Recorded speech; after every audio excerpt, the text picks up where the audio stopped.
দীপ্ত সংবাদে স্বাগত জানাচ্ছি আমি মোহাম্মদ ইফতেখার। শুরুতেই নিটোল টাটা সংবাদ শিরোনাম।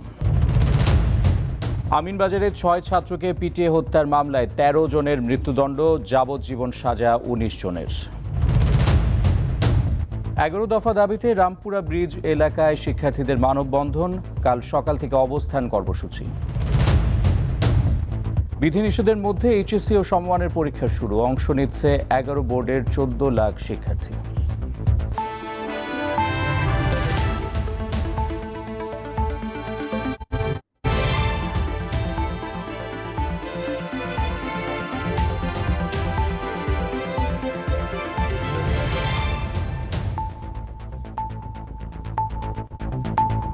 ঢাকার আমিনবাজারে ডাকাত সন্দেহে 6 ছাত্রকে পিটিয়ে হত্যা মামলায় 13 জনকে মৃত্যুদণ্ড ও 19 জনকে যাবজ্জীবন কারাদণ্ড দিয়েছে আদালত। খালাস পেয়েছে 25 জন। বৃহস্পতিবার ঢাকার দ্বিতীয় অতিরিক্ত জেলা ও দায়রা জজ ইসমত জাহান এ আদেশ দেন।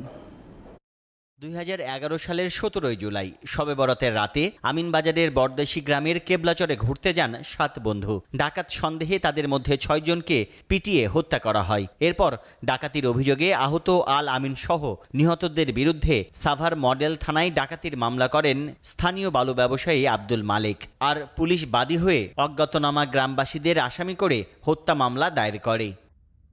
পরে পুলিশ ও সিআইডির পর উচ্চ আদালতের নির্দেশে এ মামলার তদন্তের দায়িত্ব পায় র্যাব। 2013 সালের 7 জানুয়ারি র্যাব প্রতিবেদন জমা দিলেও 60 আসামির বিরুদ্ধে অভিযোগ গঠনের মাধ্যমে বিচার শুরু হয় 8 জুলাই। বিচার চলাকালে 3 আসামি মারা যায়, 16 জন এখনও পলাতক। বাকি আসামিদের উপস্থিতিতে রায় ঘোষণা করেন বিচারক। 55 জন সাক্ষীর পরীক্ষার বিবেচনা করে 13 জনের মৃত্যুদণ্ড আর 19 জনের যাবজ্জীবন আর বাকিগুলো খালাস। রায় ঘোষণার পর আসামিদের স্বজনরা কান্নায় ভেঙে পড়েন। পরে আসামিদের কারাগারে নেওয়া হয়। এই রায়টা আজকে তো ন্যায় বিচার হয় না, আমরা ন্যায় বিচার পাই নাই, কারণ এই মামলাটা রাষ্ট্রপক্ষ টোটালি ফেলিওর হয়েছে মামলাটা প্রুফ করতে। রায় সন্তোষ প্রকাশ করেছে নিহতদের স্বজনরা। এই ফাঁসিটা মানে ওদের কার্যকর হয় আর উচ্চ আদালত থেকেও যে এটা বহাল থাকে, এটাই আমরা চাই। ন্যায় বিচার পাওয়া গেছে, যদি লং টাইম লাগছে, কিন্তু এরপর আমরা সন্তুষ্ট। রায়ের কপি বিশ্লেষণ করে খালাস পাওয়া 25 জনের বিষয়ে সিদ্ধান্ত নেওয়া হবে বলে জানিয়েছে রাষ্ট্রপক্ষের আইনজীবী। তানভীর খন্দকার, দীপ্ত সংবাদ, ঢাকা। নিরাপদ সড়ক নিশ্চিতে 11 দফা দাবিতে পুলিশের বাধা উপেক্ষা করে রামপুরা ব্রিজ এলাকায় মানববন্ধন করেছে শিক্ষার্থীরা। দুপুর 2:45টার দিকে হাতিরঝিল এলাকা থেকে একদল শিক্ষার্থী মিছিল নিয়ে রামপুরা ব্রিজে গিয়ে মানববন্ধন করে। নিহত শিক্ষার্থী সহ অন্যদের স্মরণে 2 মিনিট নীরবতা পালন করে তারা। এর আগে পূর্ব নির্ধারিত কর্মসূচি অনুযায়ী মানববন্ধন করতে গেলে পুলিশ বাধা দেয়। আগামীকাল সকাল 10টা থেকে রামপুরা ব্রিজ এলাকায় অবস্থান কর্মসূচি পালন করা হবে বলে জানিয়েছেন শিক্ষার্থীরা। দুপুর 2:15টার দিকে রামপুরা ব্রিজ এলাকায় আয়োজিত মানববন্ধন কর্মসূচি শেষ করে তারা। 2019 সালের পর প্রথম সশরীরে এইচএসসি ও সমমানের পরীক্ষা শুরু হলো। এতে অংশ নিচ্ছে প্রায় 14 লাখ শিক্ষার্থী। কেন্দ্র পরিদর্শন করে শিক্ষামন্ত্রী দীপু মনি জানিয়েছেন, স্বাস্থ্যবিধি মানলে শুধু পরীক্ষার্থী নয়, দেশকেও ওমিক্রন থেকে রক্ষা করা সম্ভব। তবে পরিস্থিতি অনুযায়ী শিক্ষার্থীদের মঙ্গলে যে কোনো সিদ্ধান্ত নেওয়া হবে।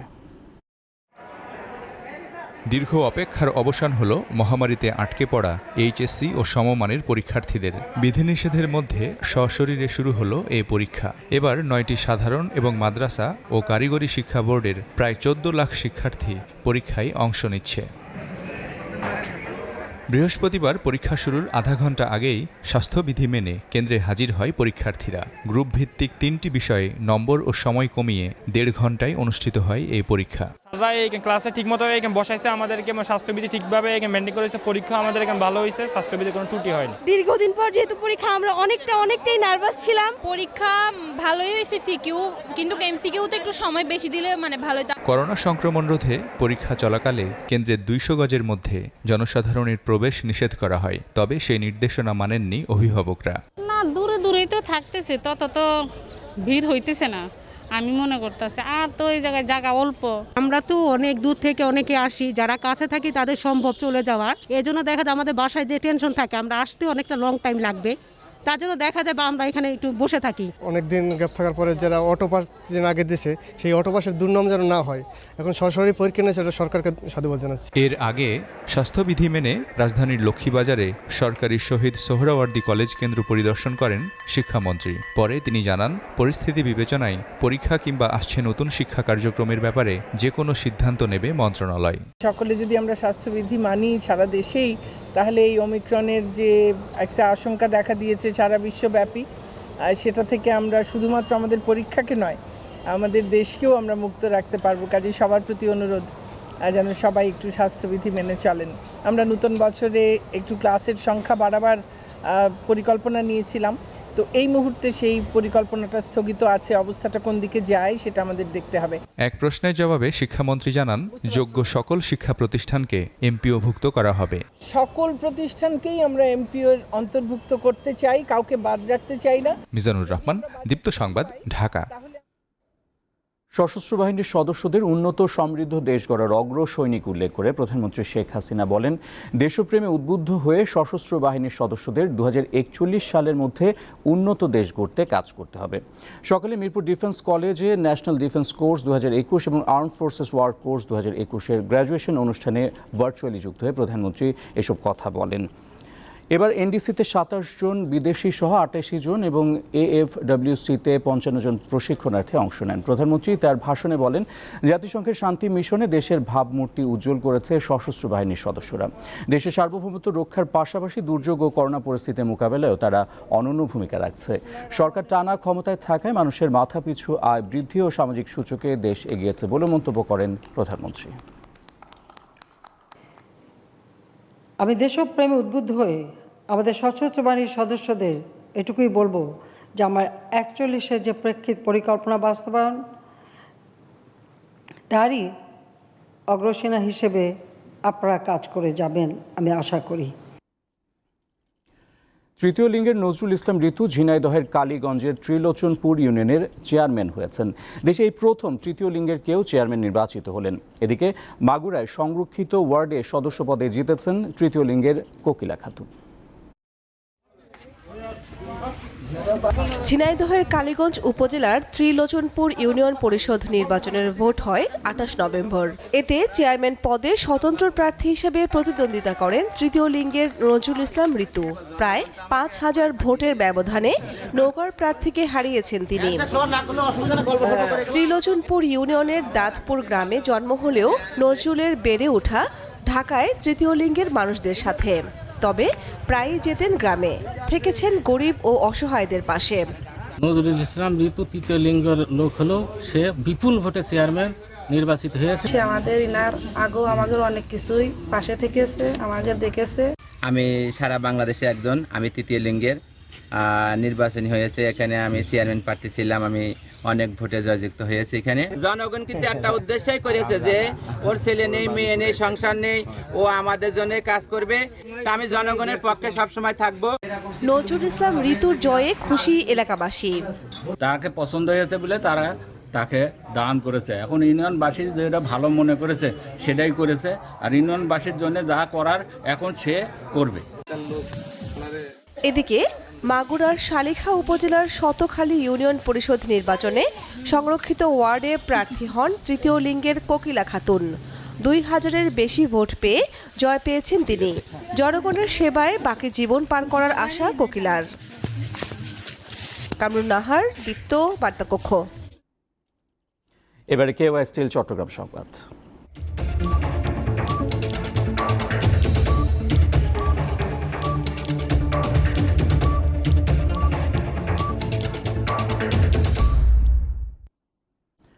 নানা আয়োজনে আজ পার্বত্য শান্তি চুক্তির 24তম বর্ষ উদযাপন করা হয়। ছিল শোভাযাত্রা, আলোচনা সভা এবং সাংস্কৃতিক অনুষ্ঠান।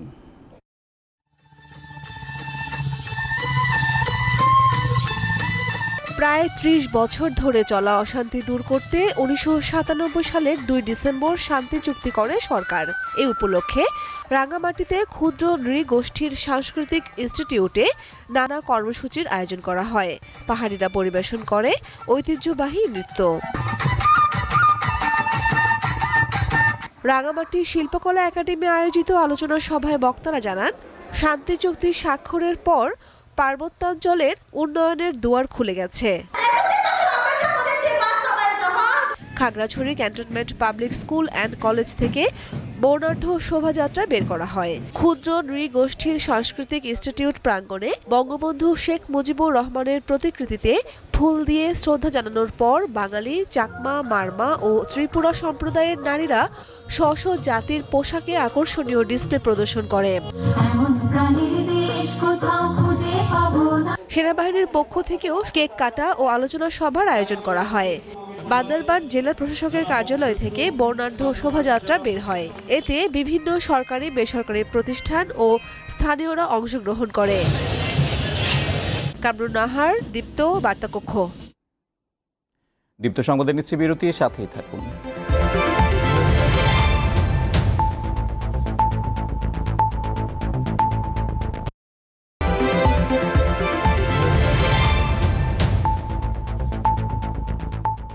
আবার আমন্ত্রণ দীপ্ত সংবাদে। কুমিল্লা কাউন্সিলর সোহেল সহ জোড়া খুনের প্রধান আসামি শাহ আলম বন্দুকযুদ্ধে নিহত হয়েছে। এই সময় আহত হয়েছে 2 পুলিশ সদস্য। জেলা গোয়েন্দা পুলিশের উপপরিদর্শক পরিমল দাস জানান, বুধবার রাত 1:15টার দিকে চাঁদপুরে গোমতী নদীর বেড়িবাঁধ এলাকায় বন্দুকযুদ্ধের ঘটনা ঘটে। তিনি জানান, কয়েকজন অস্ত্রধারী বেড়িবাঁধে অবস্থান করছে এমন সংবাদ পেয়ে কোতোয়ালি মডেল থানা এবং ডিবি পুলিশের কয়েকটি টিম আসামিদের ধরতে অভিযান চালায়। এই সময় আসামিরা পুলিশকে লক্ষ্য করে গুলি ছোঁড়ে, পুলিশও পাল্টা গুলি চালায়। সন্ত্রাসীরা পালিয়ে যাওয়ার পর ঘটনাস্থলে শাহ আলমকে গুলিবিদ্ধ অবস্থায় পাওয়া যায়। কুমিল্লা মেডিকেল কলেজ হাসপাতালে নেওয়া হলে চিকিৎসক তাকে মৃত ঘোষণা করেন।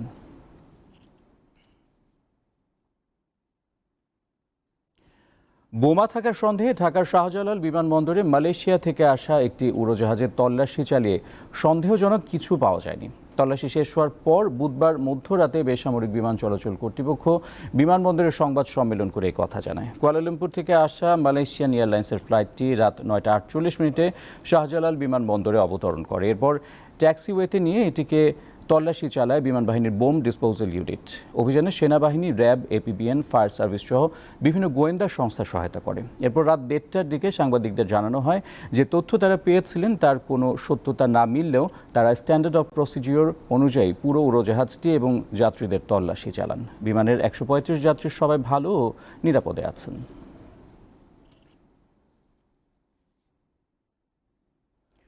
নওগাঁর মহাদেবপুরে হয়ে গেল আদিবাসী সমাবেশ ও সংস্কৃতি মেলা। মহাদেবপুর উপজেলার ধনজোয়েল উচ্চ বিদ্যালয় মাঠে বুধবার দিনব্যাপী সমাবেশ ও সংস্কৃতি মেলায় ক্ষুদ্র নৃগোষ্ঠীর বৈচিত্র্যময় জাতিসত্তার জীবন জীবিকা ও সংস্কৃতি তুলে ধরা হয়।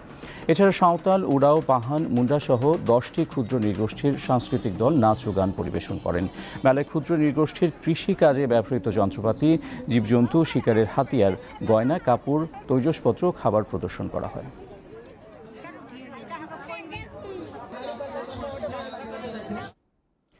গোপালগঞ্জের টুঙ্গিপাড়ায় জাতির পিতা বঙ্গবন্ধু শেখ মুজিবুর রহমানের সমাধিতে শ্রদ্ধা জানিয়েছেন আওয়ামী লীগের নবমনোনীত সভাপতি মণ্ডলীর সদস্য ও রাজশাহী সিটি কর্পোরেশনের মেয়র AHM খায়রুজ্জামান লিটন। বুধবার দুপুরে দলীয় নেতাকর্মীদের সঙ্গে নিয়ে বঙ্গবন্ধুর সমাধিসৌধে পুষ্পস্তবক অর্পণ করেন তিনি। এরপর সেখানে কিছু সময় নীরবে দাঁড়িয়ে থাকেন মেয়র। পুষ্পস্তবক অর্পণের পর বঙ্গবন্ধু ও তার পরিবারের সব শহীদদের আত্মার মাগফিরাত কামনায় দোয়া ও মোনাজাত করা হয়। এ সময় উপস্থিত ছিলেন রাজশাহী মহানগর আওয়ামী লীগের ভারপ্রাপ্ত সভাপতি মুক্তিযোদ্ধা মোহাম্মদ আলী কামাল, সাধারণ সম্পাদক ডাব্লু সরকার, গোপালগঞ্জ জেলা আওয়ামী লীগের সাধারণ সম্পাদক মাহবুব আলী খান এবং রাজশাহী মহানগর থানা ও ওয়ার্ড সহ আওয়ামী লীগের সর্বস্তরের নেতাকর্মী।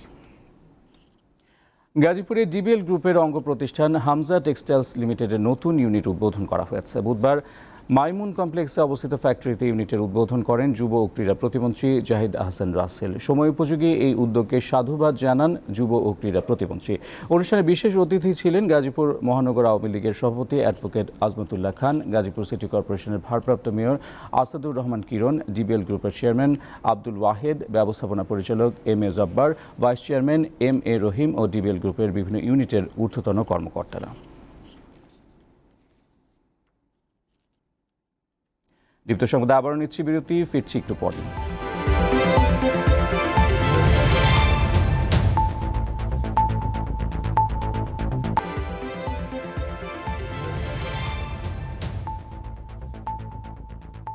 স্বাগত আরও একবার, দেখছেন দীপ্ত সংবাদ। বিশ্বজুড়ে করোনা ভাইরাসে বুধবার ৮,২১২ জন মারা গেছে। নতুন রোগী শনাক্ত হয়েছে ৬,৬২,০০০-এর বেশি।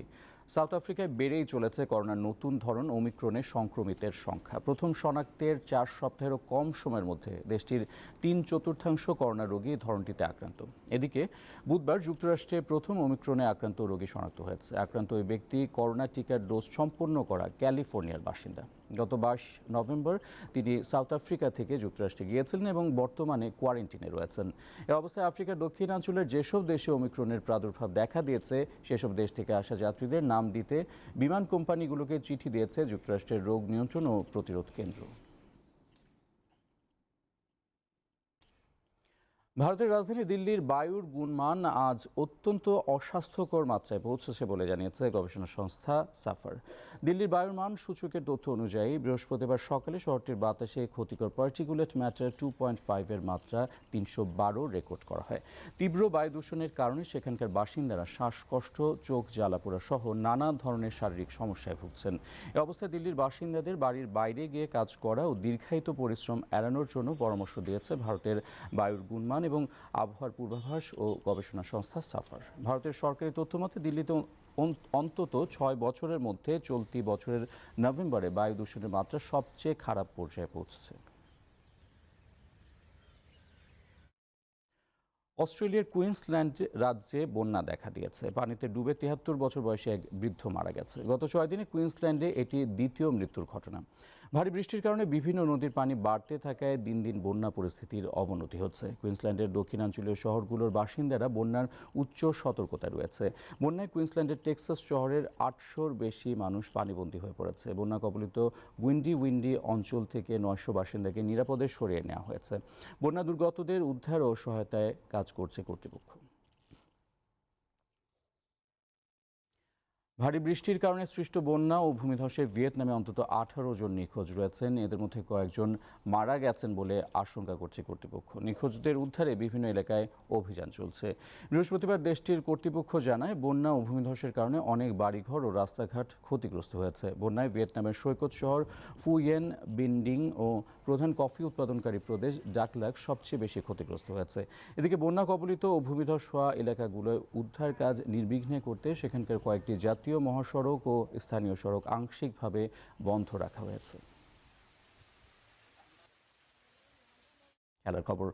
আসন্ন অ্যাশেজ সিরিজ থেকে অস্ট্রেলিয়ার উইকেট রক্ষকের দায়িত্ব পালন করবেন অ্যালেক্স ক্যারি। টেস্ট দলের অধিনায়কত্ব ছাড়ার পর টিম পেইন অনির্দিষ্টকালের জন্য ক্রিকেট থেকে বিরতি নেয় ক্যারিকে তার উত্তরসূরি হিসেবে বেছে নিল অস্ট্রেলিয়া। সাদা পোশাকে গ্লাভস হাতে উইকেটের পেছনে দাঁড়ানোর দৌড়ে এগিয়েছিলেন জশ ইংলিশ ও অ্যালেক্স ক্যারি। তবে গত ৪ বছর ধরে চলা পরিকল্পনার অংশ হিসেবে ওয়ানডে ও টি-20-তে দায়িত্ব পালন করা ক্যারিকেই বেছে নিল ক্রিকেট অস্ট্রেলিয়া। আগামী ৮ ডিসেম্বর ব্রিসবেনের গ্যাবা টেস্টে অভিষেক হতে চলেছে ৩০ বছর বয়সী উইকেট রক্ষক ব্যাটার অ্যালেক্স ক্যারির। অস্ট্রেলিয়ার ৪৬১তম টেস্ট ক্রিকেটার ও ৩৪তম উইকেট রক্ষক হতে যাচ্ছেন তিনি। শেষ করছি দীপ্ত সংবাদ। যাওয়ার আগে নিটোল টাটা শিরোনামগুলো জানিয়ে দিচ্ছি আরও একবার। আমিনবাজারে ৬ ছাত্রকে পিটিয়ে হত্যার মামলায় ১৩ জনের মৃত্যুদণ্ড, যাবজ্জীবন সাজা ১৯ জনের। ১১ দফা দাবিতে রামপুরা ব্রিজ এলাকায় শিক্ষার্থীদের মানববন্ধন, কাল সকাল থেকে অবস্থান কর্মসূচি। বিধিনিষেধের মধ্যে এইচএসসি ও সমমানের পরীক্ষা শুরু, অংশ নিচ্ছে ১১ বোর্ডের ১৪ লাখ শিক্ষার্থী। এই ছিল এখনকার মতো। পরের সংবাদ সন্ধ্যা ৬টা ৫০ মিনিটে দেখার আমন্ত্রণ রইল। আমাদের সাথে অনলাইনে যুক্ত থাকুন facebook.com/diptonews।